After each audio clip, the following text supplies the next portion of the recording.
Hello friends, कैसे हैं आप। स्वागत है आपका आपके अपने चैनल अजब गजब संसार में। दोस्तों, हमारी हिस्ट्री में, हमारे इतिहास में बहुत सारे महान सम्राट हुए हैं, महान राजा हुए हैं, जिनमें से सम्राट अशोक भी बहुत महान सम्राट थे और जिनकी माता का नाम था सुभद्राणी और उनके पिताजी का नाम था बिंदुसार गुप्त। जिस सम्राट के नाम के साथ विश्व भर के इतिहासकार महान शब्द लगाते हैं, ऐसे थे हमारे सम्राट अशोक।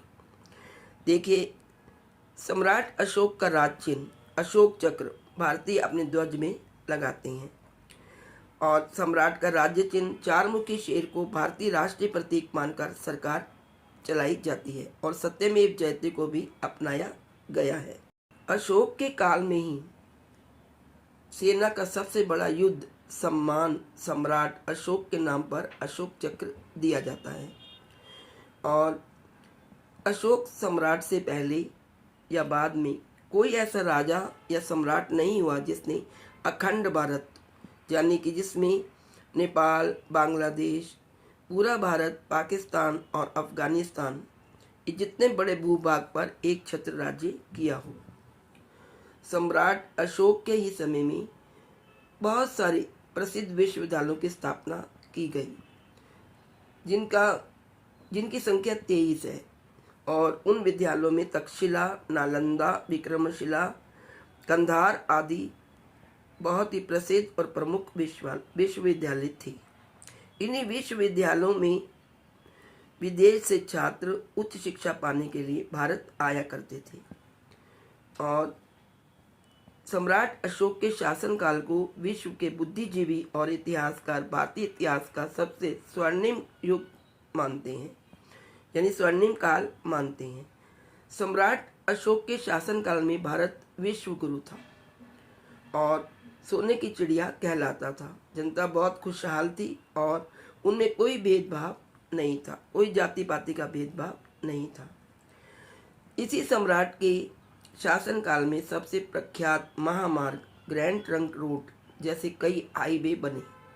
2000 किलोमीटर लंबी पूरी सड़क पर दोनों ओर पेड़ लगाए गए और सराय बनाई गई। मनुष्य तो मनुष्य, पशुओं के लिए भी प्रथम बार जो हॉस्पिटल खोले गए वो अशोक सम्राट के समय में ही खोले गए। पशुओं को मारना और उन पशुओं का वध या उन्हें मारना निषेध था। ये थे हमारे महान सम्राट अशोक। आज लगता है कि सब उनको भूल से गए हैं। तो दोस्तों, ऐसा कहना अतिशयोक्ति नहीं होगी कि जो जीता वही चंद्रगुप्त, ना होकर जो जीता वही सिकंदर कैसे हो गया। जबकि ये बात सभी जानते हैं कि सिकंदर की सेना ने चंद्रगुप्त मौर्य के प्रभाव को देखते हुए ही लड़ने से मना कर दिया था। बहुत ही बुरी तरह से मनोबल टूट गया था सिकंदर का और वह वापस लौट गया था, उसे वापस लौटना पड़ा था। तो आइए हम सब मिलकर इन ऐतिहासिक सम्राटों को याद करें और उनका नाम दुनिया में फैलाएं। उनको, अपनी हिस्ट्री को, सम्राट अशोक को याद करें और उनके जैसे महान कार्य करें। तो दोस्तों, आज इस वीडियो में इतना ही। Please like, share and